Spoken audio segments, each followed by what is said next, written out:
The year 2022 will mark the 100th year since the UPSC was founded. In the past 10 years, more than 1 crore applicants have applied for the civil service examination, for less than 15,000 vacancies. In 2020, more than 10 lakh people gave the UPSC exam, where the available vacancies were just 796, which gives you a less than 0.1% chance to clear the exam. Studying for this exam is like a full-time job.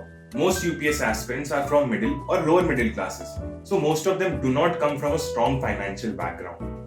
As a result, every day for them is spent just for studying instead of making themselves financially independent and gaining industry experience.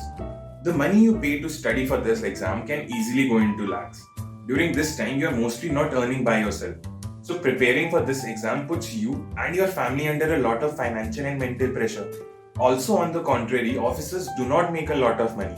In fact, you make the same amount of money as any first-class government employer, with some additional perks of government quarters, government transport, and a PA.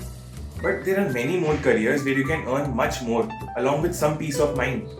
Pursuing UPSC is a big risk because you're putting the most valuable time in your life to study for one of the hardest examinations in the world. Hard work can get you to the mains interview, but whether you are selected in the interview or not depends a lot on your luck. For example, you could be rejected because one or more interview panel members had some personal issues in their lives. Or perhaps you have a panic attack when they ask you questions from various fields which you just can't answer. There are a lot of factors that affect the final decisions beyond your knowledge of the subjects. The number of times a candidate can appear for the exam for the general category candidate is 6, and for OBC category candidate it's 9.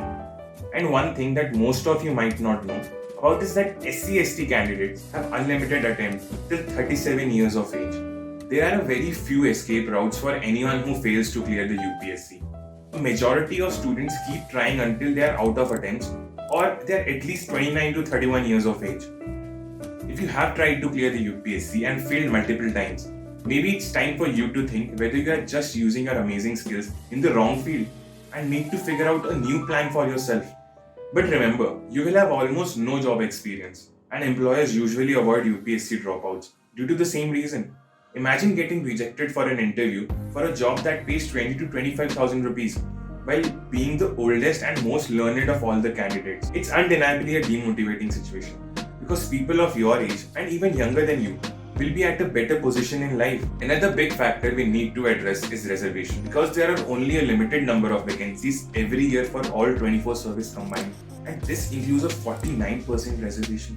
Now let me be very clear, I'm not against reservation, but the fact that reservation system denies opportunity to general category way more than it benefits the people of the reserved category. I hope you all agree that the system at its root is essential for the country like India, but it needs major reforms.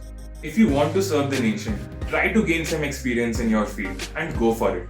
If managing people isn't your cup of tea, then do something on a smaller scale, maybe freelancing. Provide service as an individual. UPSC is not the only way to serve the nation. You have to help yourself before you can go on to help others. So do not risk your and your family's future by venturing into UPSC unless you are 100% sure and confident about it. My purpose is not to discourage anyone. I just want people to be realistic about what they want to do and be aware of what they are getting themselves into. First-class government jobs sounds nice on TV shows and movies, but it's a huge gamble and a huge risk like anything else you pursue in life. Thanks everyone for watching this video on the Opulence Crew channel. Comment down and let your views known to us and our audience. Don't forget to like, subscribe and share this video with your friends and family. It really helps us a lot. Thanks everyone. Catch you in the next one.